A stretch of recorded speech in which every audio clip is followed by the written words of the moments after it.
Deus nos abençoe. Hoje nós vamos falar sobre a vida de Cristo. João 14, 19 a 21 é o texto que nós vamos ler. Mas esse texto, a vida de Cristo, fala da doutrina da vida cristã. Nós vamos ler o texto e ainda vamos meditar na palavra do Senhor essa noite, compreendendo por que um título, A Vida de Cristo, tem tanto a ver com a doutrina da vida cristã. A palavra do Senhor, então, em João capítulo 14, versículos 19 a 21, diz assim: ainda por um pouco, vamos nos pôr de pé, depois vamos passar algum tempo sentados, então vamos nos pôr de pé, mais uma vez. Ainda por um pouco, e o mundo não me verá mais. Vós, porém, me vereis, porque eu vivo, vós também vivereis. Naquele dia, vós conhecereis que eu estou em meu Pai, e vós em mim, e eu em vós. Aquele que tem os meus mandamentos e os guarda, esse é o que me ama. E aquele que me ama, será amado por meu Pai, e eu também o amarei e me manifestarei a ele. Oremos. Obrigado, Senhor Deus, por tua palavra, mais uma vez, que ela fale aos nossos corações, Senhor, como a palavra do Senhor, no poder do Espírito Santo, lançada como semente na boa terra. Venha, Senhor, produzir frutos, o teu fruto, o fruto do teu Espírito, fruto de louvor, fruto de ações de graças, fruto de missão, fruto de obediência, para louvor da sua glória. Que os nossos corações seja, Senhor, essa terra, porque a semente é a palavra do Senhor. Louvado seja, Senhor, o teu santo nome por esta santa semente, que é capaz, Senhor Deus, de produzir fruto em nossas vidas. Em nome de Jesus, nós te agradecemos. Amém. Podeis assentar, irmãos. Então, o título, A Vida de Cristo, um título atribuído a essa mensagem, mas eu sei que se fosse sobre a sua vida, ou se fosse sobre a vida de cada um de nós acharíamos mais interessante, porque o ser humano, ele é muito egocêntrico. Mas o Evangelho é sobre a vida de Cristo. E nossa vida cristã é a nova vida em Cristo. Que se trata da vida de Cristo em nós, gerando uma nova vida que é viver para Cristo. Então, na capa, uma ilustração do peregrino. Dos irmãos, quando chegarem em casa, vão encontrar ela na capa dessa transmissão. Vai estar lá o vídeo gravado, mas vou pedir para o João voltar ao slide 1, talvez tenha como projetar, né, João, o slide 1, que é a capa.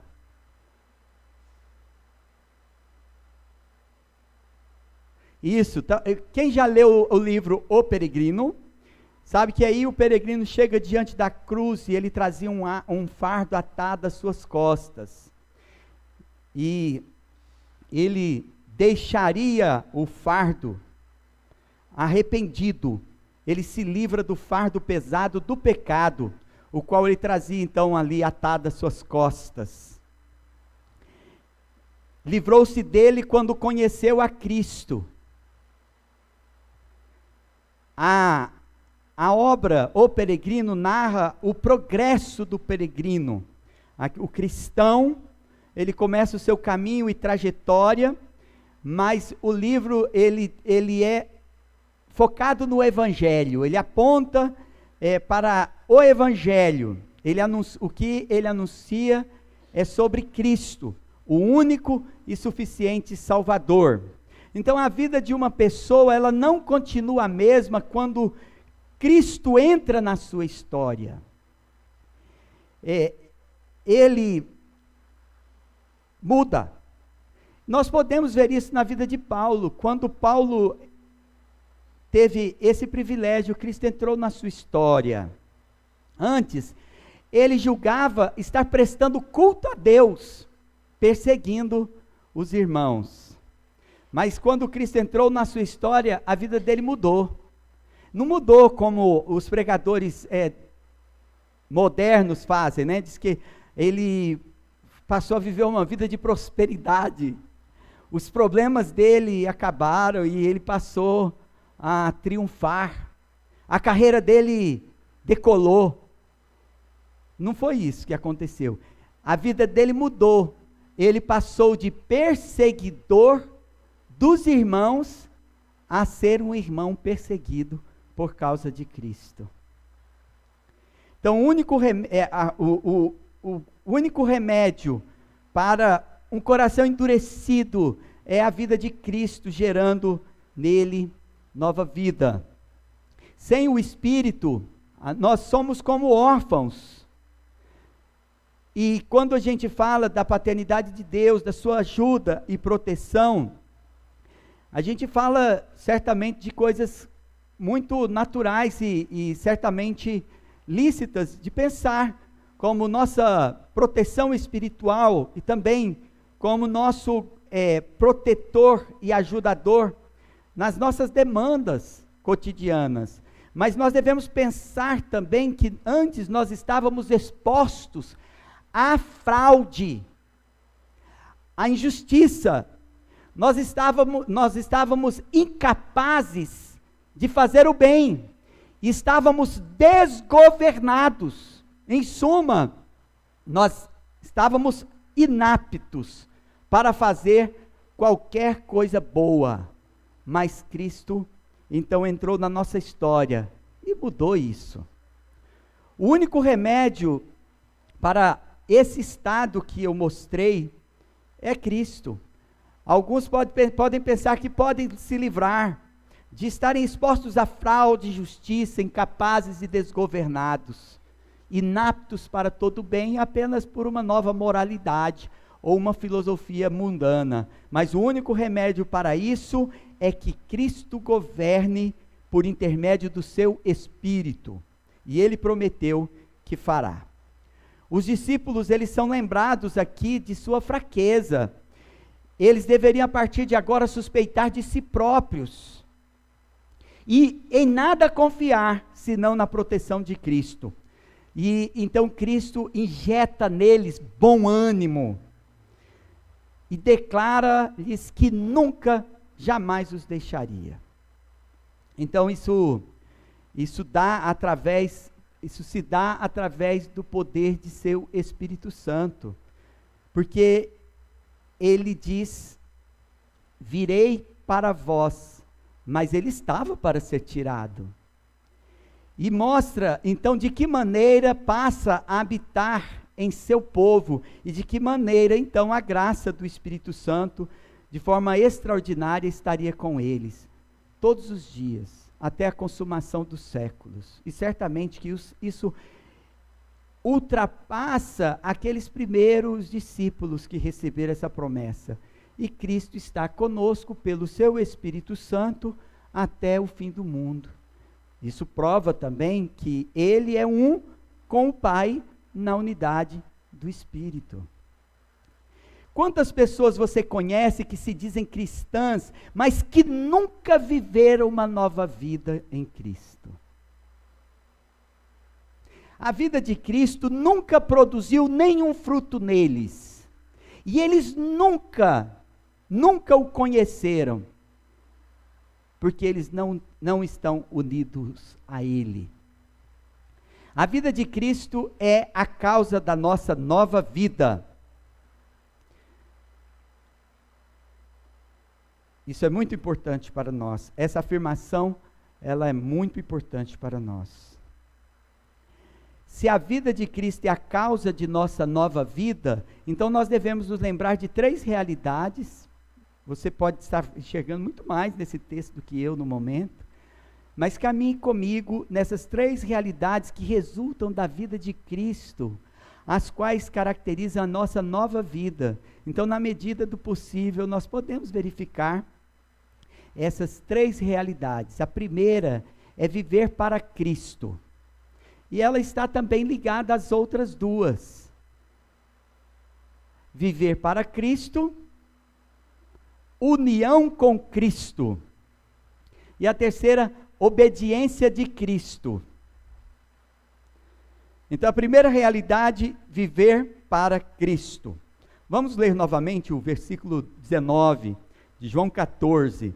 Diz assim: ainda por um pouco, e o mundo não me verá mais. Vós, porém, me vereis, porque eu vivo, vós também vivereis. Então ele disse ainda por um pouco. Então nosso Senhor continua a enaltecer a graça especial para estes discípulos, a qual é suficiente então para aliviar o sofrimento, a dor deles, quando Cristo fosse removido.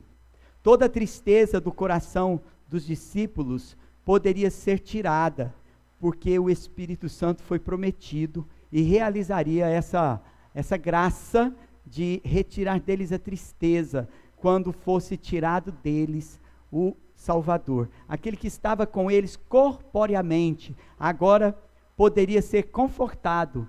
Eles poderiam pela fé ver aquilo que o mundo não pode ver, porque diz que o mundo não verá jamais, somente o mundo não verá mais, porque corporalmente ele não estará mais no mundo.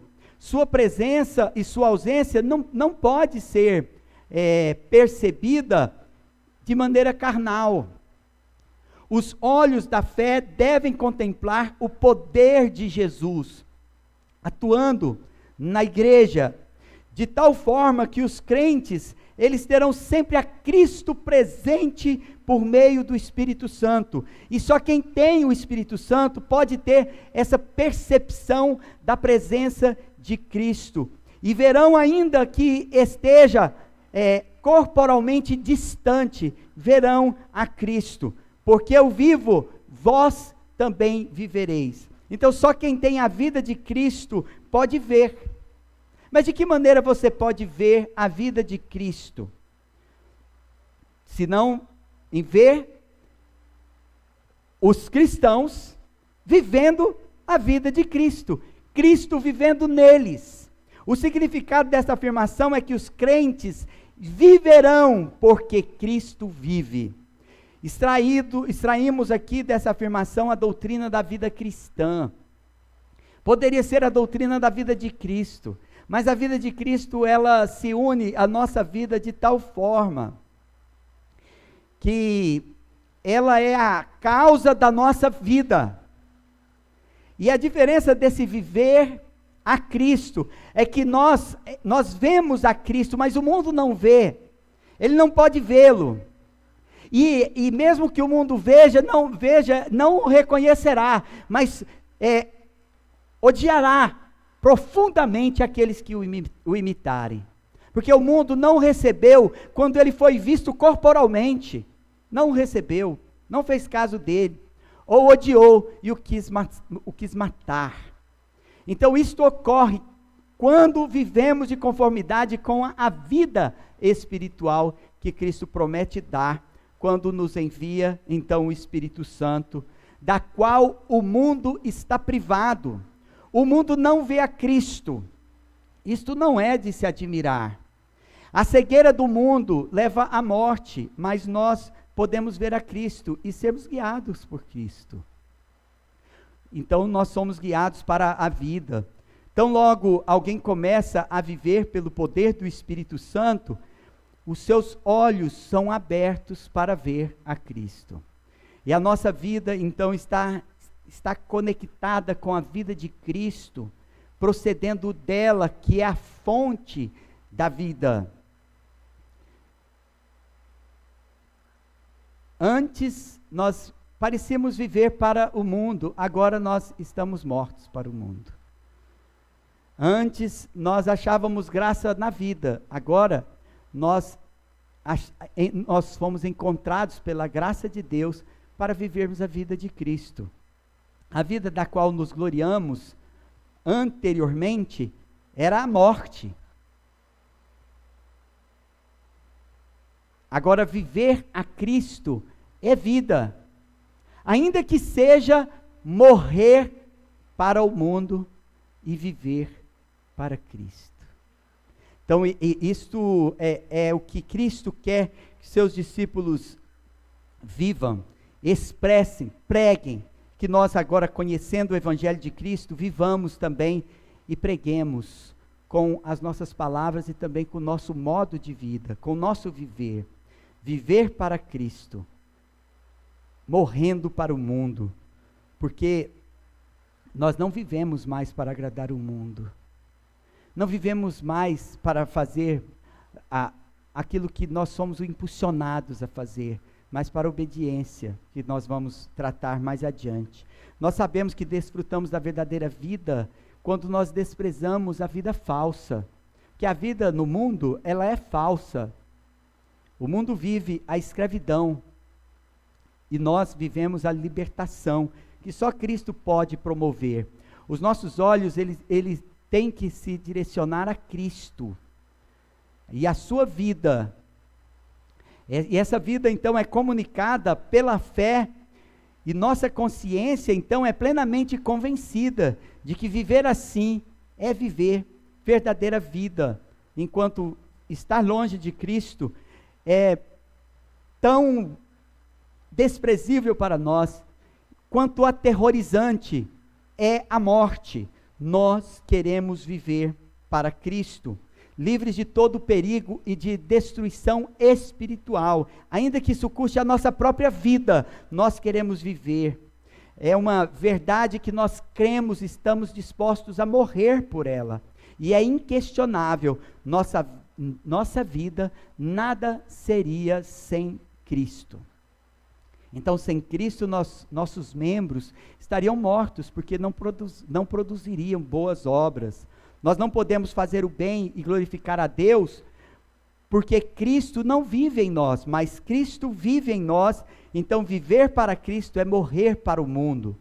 Então, não podemos esquecer que Cristo é a cabeça do corpo, nós somos os membros, que é a igreja, e o corpo de Cristo somos nós e nossos irmãos. Nós compomos o corpo vivo de Cristo como membros uns dos outros, cujo corpo é a igreja, cuja cabeça é Cristo. Isso significa que este corpo está ligado à cabeça, e não existe corpo vivo no mundo sem que esteja ligado à cabeça, que é Cristo. Aqueles que estão ligados uns com os outros no corpo de Cristo, estão ligados à cabeça, que é Cristo. Então, a vida de Cristo nos assegura a continuidade da vida espiritual. Essa vida espiritual é a vida espiritual do povo de Deus. Eles não devem cair, eles devem perseverar até o fim. Mas ainda que caiam, eles não cairão total e definitivamente, porque o Senhor mesmo os levantará.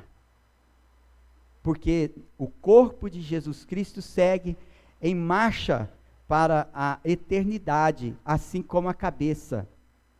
Eles devem perseverar até o fim. Então, a natureza divina da qual eles são participantes não perecerá. Cristo é divino, Ele é Deus. Então, como Ele tem um corpo que não seja vivo espiritualmente, a semente incorruptível dentro deles não será destruída, senão pela obra de Cristo, consumada na cruz, mas plenamente perfeita no futuro. Mas nós resistiremos o diabo e o mundo, e nos apoiaremos na nossa fraqueza, não em nós mesmos, mas naquele que é a cabeça imortal do corpo vivo de Cristo. E nenhum membro do seu corpo místico jamais perecerá. Os estudiosos chamavam essa doutrina de união mística. Como os cristãos se tornam parecidos com Cristo. Como os cristãos cheios do Espírito Santo transbordam do amor de Deus derramado em seus corações. Como os cristãos expressam a imagem de Cristo no mundo. A segunda realidade, então, é a nossa união com Cristo. Naquele dia, vós conhecereis que eu estou em meu Pai. João 14, 20. E ele prossegue dizendo, e vós em mim e eu em vós.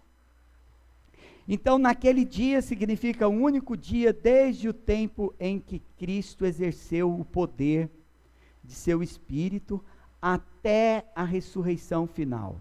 Quer dizer, quando nós recebemos o Espírito Santo, então nós nos unimos a Cristo. Desde o dia, aqui desde aquele tempo, começaram então a conhecer, no início tão pouco, porque o Espírito Santo ainda não tinha operado de forma tão poderosa. Não podemos conhecer a Cristo na nossa carne. Então, na medida que nós buscamos mais as coisas do Espírito, por meio, então, do Espírito, nós temos descortinada ainda mais as realidades espirituais. Nós não podemos conhecer a Cristo por meio da especulação sobre assuntos bíblicos, como alguns se enchem até de vaidade e se tornam rebeldes, por causa de algum conhecimento que têm, se fazem juízes dos seus irmãos. Mas nós podemos conhecer a Cristo nessa sacra e mística união entre nós e em nós. E Ele também com o Pai e nós nele, assim como Ele está com o Pai. Então, o único modo de o conhecer é quando Ele funde sua vida à nossa. Então, nosso olhar para os pecadores se torna como Cristo olha para os pecadores. O nosso olhar para as nossas fraquezas se torna como Cristo olha para as nossas fraquezas. Nós aprendemos a ser como Cristo é.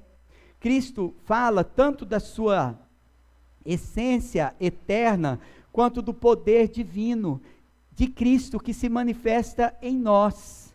Então, o poder do Espírito Santo se manifesta em nós de muitas maneiras, porque o Pai, Ele nos deu o Filho, e tudo que Ele deu a seu Filho, a plenitude de bênçãos, Ele também concede àqueles que são chamados de pequenos cristos, pejorativamente por aqueles que os conheceram e viram como Ele se parecia com aquele que foi morto pendurado numa cruz. Disseram eles, certamente estiveram com Ele, porque eu conheço pelo seu modo de falar. Irmãos, isso é para crente, não é? Pelo seu modo de falar. É diferente. Eu conheço pelo seu modo de agir como Cristo. Então nós lemos que Ele está em nós, e claramente isso mostra que pela eficácia do Espírito Santo, Ele é o autor da nossa vida. Nós não nos gloriamos se praticamos o bem, se fazemos o bem a alguém. Não esperamos o reconhecimento dos homens, porque nós sabemos, porque isto não é nosso viver, mas viver a Cristo, ou seja, a vida de Cristo em nós. O nosso conhecimento é a nossa nova vida com Jesus. Então, nós nos unimos a Cristo e confirmamos a nossa união com Cristo, nos tornando cada vez mais imitadores de Cristo. Então a vida de Cristo assegura a participação nos benefícios da ressurreição, porque ninguém tem vida espiritual para entrar no reino de Deus se não for vivificado pelo Espírito Santo. A ressurreição de seu povo se dá pelo Espírito Santo, assim como Ele ressuscitou da sepultura, todos os membros da igreja sairão da tumba. O dia que a vitória de Jesus será a nossa vitória também sobre a vida mortal. O nosso corpo mortal, à semelhança do corpo de Jesus Cristo, que se revestiu da imortalidade na ressurreição, também será imortal na ressurreição dos nossos corpos no futuro. Então, quando ele saiu da sepultura, nós tomamos conhecimento de que também nós sairemos da sepultura quando formos chamados naquele dia. Ele ganhou essa vitória para nós, no seu próprio corpo, sofrendo as dores e sofrendo sobre si o castigo do nosso pecado. Mas ele conquistou também para nós, para o nosso próprio corpo, a sua vitória sobre a morte e o pecado. Então a cabeça levanta e os membros vêm logo em seguida. Não é assim quando nós nos levantamos? Nós não acordamos primeiro pelos pés, e quem acorda primeiro pelos pés está correndo o risco de bater a cara na porta, viu, irmãos? Tem que acordar primeiro a cabeça. A percepção do mundo ao redor. Se você acorda o corpo, mas ainda a mente continua dormindo, você é um sonâmbulo. Então, veja, este conhecimento é um mistério.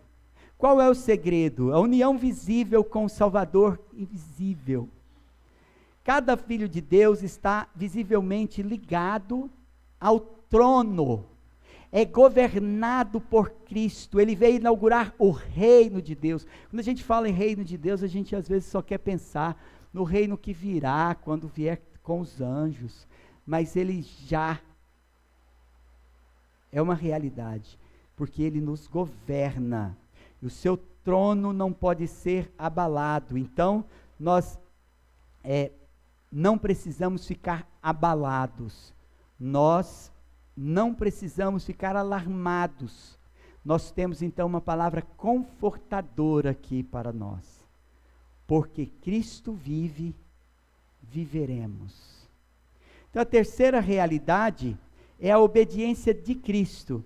Eu quero justificar, irmãos, porque eu disse obediência de Cristo. Eu poderia ter falado também a obediência a Cristo. Mas nós não podemos obedecer a Cristo sem o poder e graça do Espírito Santo. Então, Cristo diz, aquele que tem os meus mandamentos e os guarda, esse é o que me ama. E aquele que me ama será amado por meu Pai, e eu também o amarei, e me manifestarei a ele. De que forma Cristo se manifestará? Senão pela nossa obediência. Então a obediência é de Cristo, mas a vida de Cristo está em nós. Por essa união mística, nós estamos ligados a Cristo. Hoje em dia está na moda usar a palavra conectados, né? Nós estamos conectados a Ele. E vivemos a vida dEle. Então nós sabemos que somos salvos. Cremos. Mas como evidenciamos que fomos salvos? Pela obediência de Cristo. Pela nossa obediência, que é Cristo perseverando conosco e nós perseverando nele.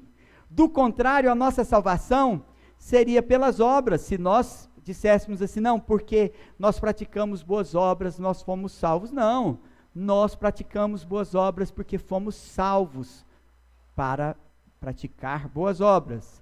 Nós fomos salvos para Deus. Nós fomos salvos do pecado e da morte e do inferno. A nossa salvação é completa, porque é assim que Cristo realiza a sua obra.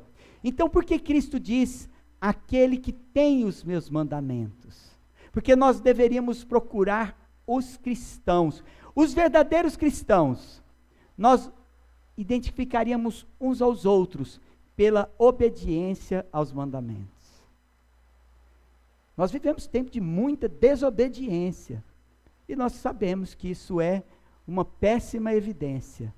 Alguém pode dizer assim, não, mas você não sabe, não pode julgar. Nem julgo. Basta para vós o julgamento que Cristo propôs. Né? Basta o julgamento do tribunal de Cristo. Mas todos nós podemos ter reserva de alguém que, se dizendo cristão, não se importa em obedecê-lo. Ele reitera essa afirmação, aquele que tem os meus mandamentos, várias vezes. Nós cantamos no último domingo. Então o amor de Cristo está em nós pelo Espírito, e ele é a prova indubitável desse amor. O amor de Deus gerado pela obediência de Cristo. A razão que ele lembra várias vezes os discípulos desse fato, aquele que me ama, guarda os mandamentos, né? Tem um objetivo, que a nossa afeição carnal se inclina para o mal, de tal forma. Então, nós temos a nossa inclinação voltada agora para os mandamentos do Senhor, pelo poder de Cristo operando em nosso corpo. Então nós, não raramente, privados de Cristo, nós nos curvaríamos aos ídolos, mas nós reconhecemos que existe um só Deus e um só Senhor. Nós facilmente nos entregaríamos a toda forma de idolatria, mas nós aprendemos do Senhor que nós não devemos adorá-lo como ele é adorado, como os ídolos são adorados no mundo. Então, quando nós alegamos que fomos salvos pela graça mediante a fé em Cristo, nós sabemos que precisamos guardar os seus mandamentos, porque Cristo nunca ensinou a desobedecer os mandamentos. Eu já ouvi até alguém dizer que nós não precisamos guardar os mandamentos. Quando nós afirmamos que somos salvos pela obediência de Cristo, não significa que nós não temos nenhuma obrigação para com os mandamentos de Cristo.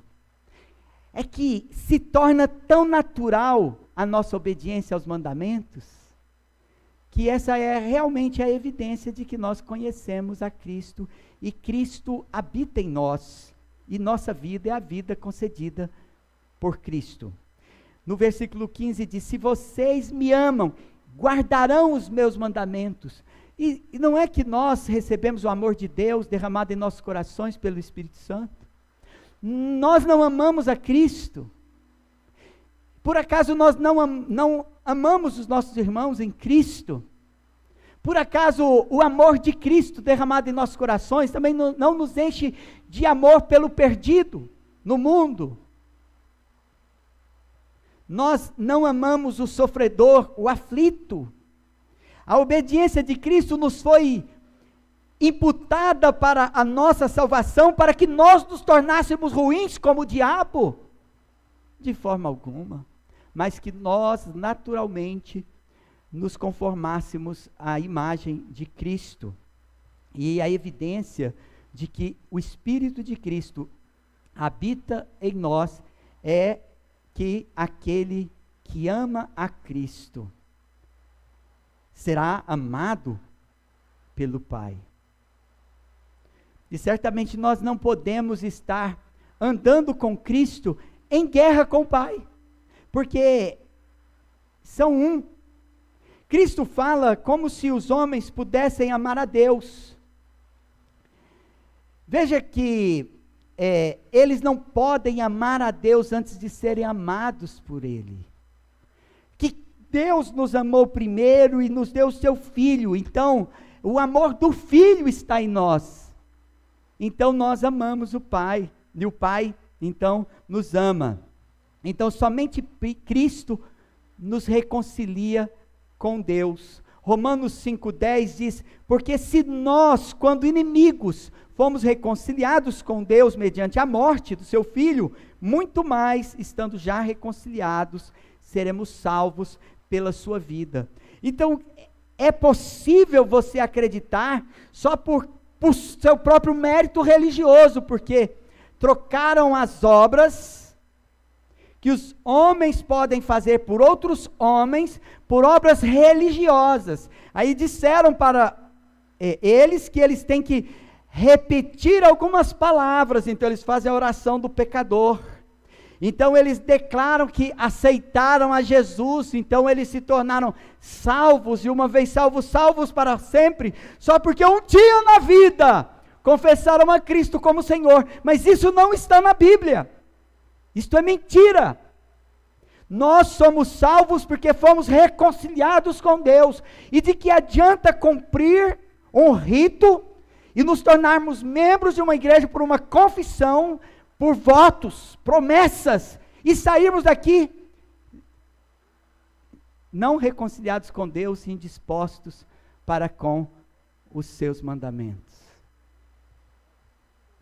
Em sua primeira epístola, então, ou carta, as palavras de João são conhecidas. 1 João 4,10, ele diz: nisto consiste o amor, não em que nós tenhamos amado a Deus, mas em que Ele nos amou e enviou o seu Filho como propiciação pelos pecados. Então nós fomos amados primeiro, e ele continua no verso 19, logo, 1 João 4,19, nós amamos porque Ele nos amou primeiro. Portanto, todos nós nos tornamos alvos do amor de Deus primeiro. Do contrário, permaneceríamos mortos em nossos pecados. Então Cristo quer dizer que todos quanto amarem serão felizes, também serão amados pelo Pai. Não que Deus comece a amar após nós amá-lo, mas ninguém pode dar a Ele sem que dele tenha recebido. Então aqueles que receberam o dom do Espírito Santo podem amá-lo, e o amarão, e guardarão seus mandamentos, e serão amados pelo Pai. Então o Pai que nos tem dado o dom do Espírito, também, segundo a palavra do Senhor no versículo 21, se manifestará. Ele diz: e me manifestarei a Ele, não é? Então o conhecimento vem antes do amor, mas a intenção de Cristo era esta: aqueles que observarem a nossa pureza farão progresso dia a dia. Isto é, farei com que se aproximem mais e mais, familiarmente. E nós integramos esta família, a família da Trindade, o Pai, o Filho e o Espírito Santo, e nos tornamos familiares, parecidos, porque é o mesmo poder que opera em nós. A fé, então, ela buscará o progresso no conhecimento de Cristo, não para se envaidecer, mas para crescimento no amor. É para amar mais. Nós buscamos conhecer tudo que de Cristo está revelado, por isso que nós amamos teologia, não é verdade? Nós queremos ler a palavra de Deus continuamente. Eu conheci o pastor Jarbas, lá na Sinodal, e ele está numa fase muito difícil e avançada idade, depois de ter tido um derrame, e um pouco que eu conversei com ele, ele falou assim: eu continuo lendo a Bíblia 2 vezes por ano. Eu conheci um outro irmão, Daniel Sperber, que ele se pôs a memorizar a Bíblia a ponto de se pôr à prova. Você poderia dizer o versículo que ele diria o que está escrito, ou você poderia dizer onde está escrito qualquer versículo que ele te daria o endereço. E ele era capaz de recitar a Bíblia com muita facilidade. Mas por que buscar o conhecimento de Cristo? Porque conhecer a Cristo produz um sincero progresso, um progresso na fé e um progresso no amor, Quem conhece verdadeiramente a Cristo, tem o coração cheio de amor. E quem não ama, não viu e não o conhece. Os que abraçam a doutrina do Evangelho se conduzem inteiramente à obediência do Evangelho. Essa é a razão porque muitos retrocedem, porque eles não abraçaram de coração a doutrina do Evangelho. Existem muitas razões que podem levar as pessoas a um ambiente religioso, à frequência, a reuniões religiosas, a comporem uma organização cristã, a compor um órgão missionário, uma sociedade bíblica, ou qualquer coisa dessa natureza. Existem muitas razões que levam os homens a isso. Mas eu posso dizer que se eles não amarem mais a Cristo e aos seus irmãos, eles não cresceram no conhecimento de Cristo. Nós aprendemos uma grande lição no versículo 21. Que guardar os mandamentos é o melhor teste do amor a Cristo.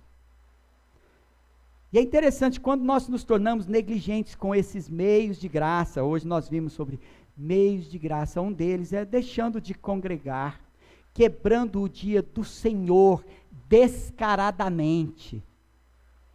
Descaradamente. Porque todos os pecados podem ser até ocultos. Alguém pode dizer assim, não, ninguém sabe, ninguém viu. Quem pode me julgar? Porque quem sabe o que está oculto no meu coração? Mas quando deliberadamente nós quebramos o dia do Senhor, todo mundo fica sabendo. É muito explícito a negligência com os meios de graça, com a oração, com o estudo bíblico, com o ajuntamento solene da congregação para o culto dominical. Fica muito evidente. E somente o dia do Senhor? Não, os outros mandamentos. O que nós comunicamos aos nossos filhos? E ao mundo, ao incrédulo, quando nós nos comportamos assim? Que Deus não é tão importante assim. Eu tenho um compromisso mais importante. Ele não é a pessoa mais importante para mim. Eu tenho uma visita especial.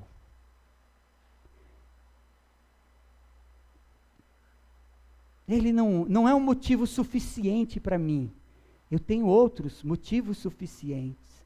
A ponto de nós entendermos, deduzirmos da Escritura Sagrada, que a única forma de você se negar a juntar com o povo de Deus para a adoração dominical, é você estar ocupado com socorros, que é a obra de necessidade e de misericórdia, que a Bíblia diz que quando nós fazemos, também prestamos culto a Deus.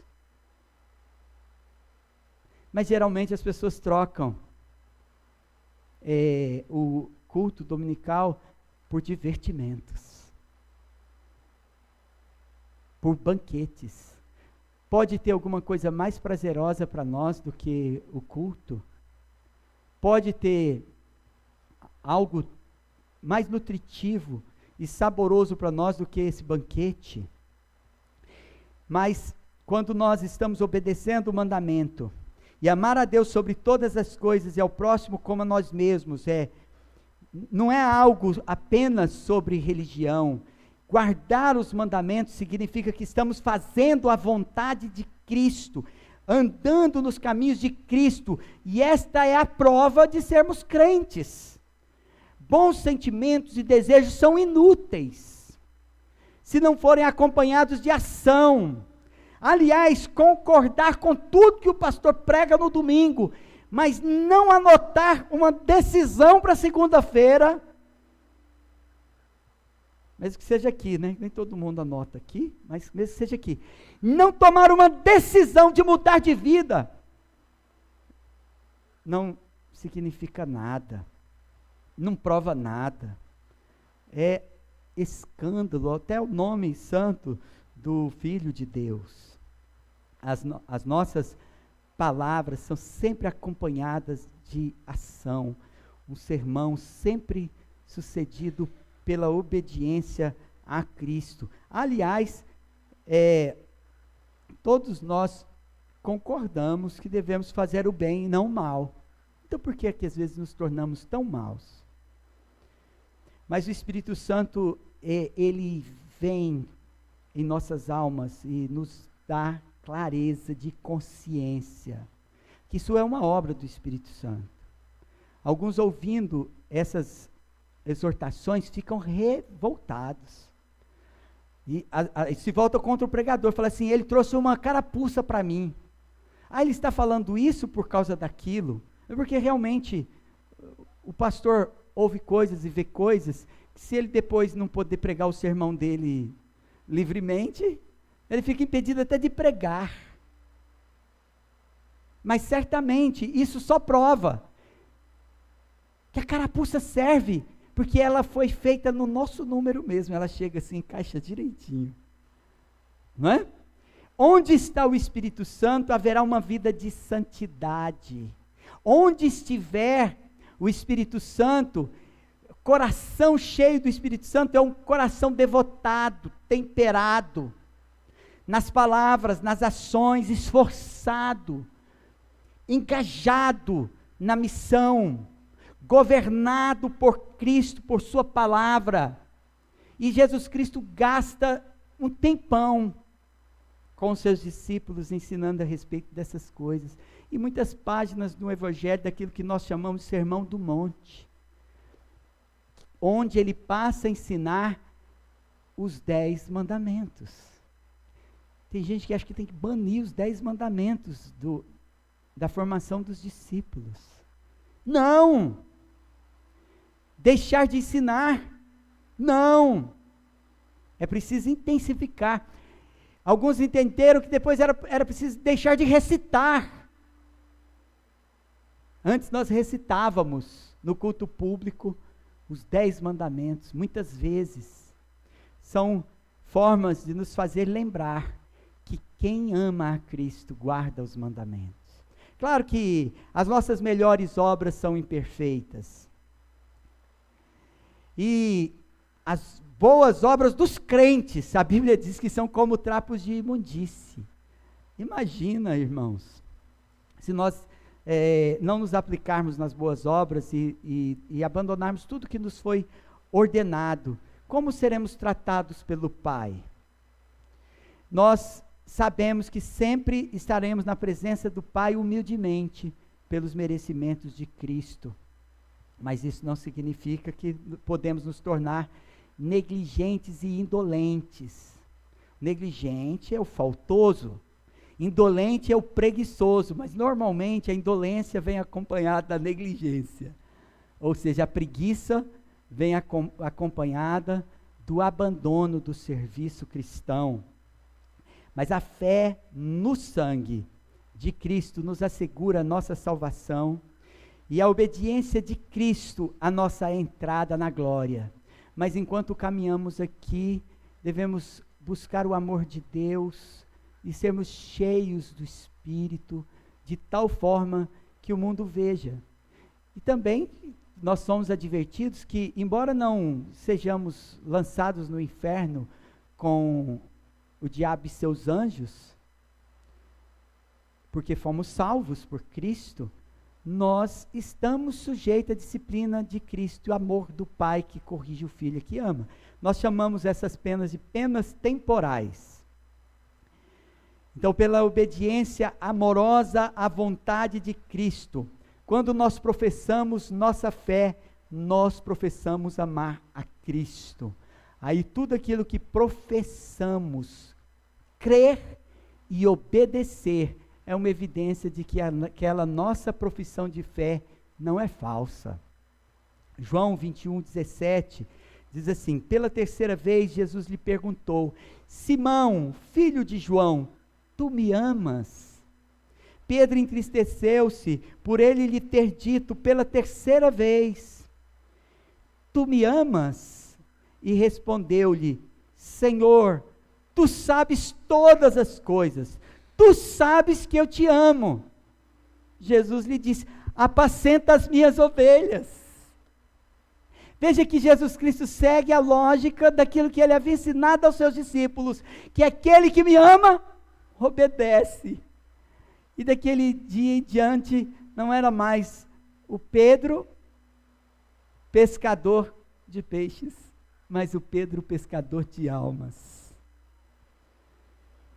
Isso significa: Pedro, tu me amas? Demonstre. Toque o nome de Pedro pelo seu nome. Nesse momento. Tu me amas? Diz Jesus ao seu coração. E afirma: então demonstre. Nós vimos a vida de Cristo, uma doutrina da vida cristã, e a doutrina do Espírito Santo e a doutrina da vida cristã são inseparáveis do Espírito Santo prometido. A nossa eleição e predestinação, ela é inseparável da predestinação para as boas obras. A vinda de Cristo, quando ele envia o seu Espírito Santo, e ele diz que estará conosco para sempre, é o consolo do Espírito Santo, que vem nos trazendo, em primeiro lugar, santidade, para viver, bem fora de moda, muitas vezes. Porque a vida de Cristo é a causa da nossa nova vida. Então ela é a morte para o mundo, e o reviver, ressuscitar, para viver a vida de Cristo. Então nós somos chamados a vir para Cristo, para que a vida de Cristo em nós produza nossa nova vida no poder do Espírito Santo. Isso é viver para Cristo. Isto é a nossa união com Cristo. Isto é a obediência de Cristo. Paulo traduz isso, o conhecimento de Cristo, a nossa união mística, inspirado pelo Espírito Santo, quando escreve em 2 aos Coríntios, sua segunda epístola aos Coríntios, capítulo 5, versos 16 e 17, ele diz: assim que nós, daqui por diante, a ninguém conhecemos segundo a carne, e se antes conhecemos Cristo segundo a carne, já agora não o conhecemos deste modo. E assim, se alguém está em Cristo, é nova criatura, as coisas antigas já passaram, eis que se fizeram novas. Ele falou isso para que nós nos amássemos uns aos outros, sem as distinções exteriores do corpo. Nós não distinguimos os nossos irmãos pela cor da pele, pelo seu estado, se pobreza ou riqueza. Nós não os distinguimos em qualquer hipótese pelo que nós vemos, mas pelas coisas que nós não vemos. Nós discernimos espiritualmente o corpo, que é o corpo de Cristo, porque todos aqueles que passaram a viver a vida de Cristo, passaram da morte para a vida. Então, se alguém está em Cristo, é nova criatura, e essa nova criatura nem tem cor. É interessante que, tirado esse revestimento exterior, nós somos todos iguais. Somos todos iguais. Quem pode ver um crânio e dizer que era um negro ou um branco?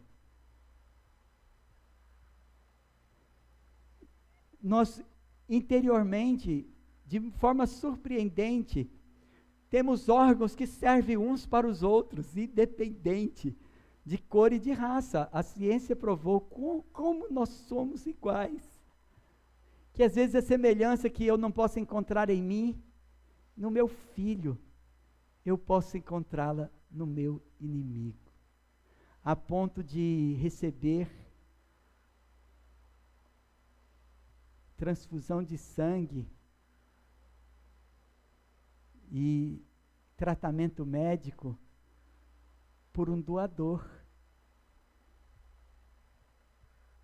Talvez, do ponto de vista carnal, eu até o visse inferior a mim, Veja como Deus nos faz. Mas nós somos um. Foi isso que Cristo disse. Ele no Pai, o Pai nele, e nós nele, e ele em nós. Isso não significa que nós podemos viver todo tipo de vida, mas que nós podemos morrer para o mundo e para a carne, e estando mortos para o mundo, viver para Cristo. Então ainda há tempo de viver assim. Ainda há tempo de nos arrependermos dos nossos pecados e então nos tornarmos nova criatura de hoje em diante, crescendo a cada dia na graça, no conhecimento de Deus, aprendendo a guardar os mandamentos, pois a nova vida de Cristo vem sobre nós. E o Espírito de Cristo em nós poderosamente nos torna nova vida para viver a vida de Cristo. E a nossa confiança está no Senhor, que nos refaz para a vida eterna. Ele é quem faz todas essas coisas. Amém. Oremos. Senhor Deus e Pai, Deus Todo-Poderoso, obrigado, Senhor Deus, pelo dom da nova vida, por este viver que agora é Cristo, que vivemos pela fé no Filho de Deus, no poder do Espírito Santo. Seja buscado, Senhor Deus, por teu povo. Seja, Senhor Deus, precioso aos nossos olhos, pelo poder do Espírito Santo que em nós habita, que os nossos olhos sejam abertos para ver a Cristo. O que o mundo não pode ver, nós veremos, porque Cristo vive, viveremos. Em nome de Jesus, amém.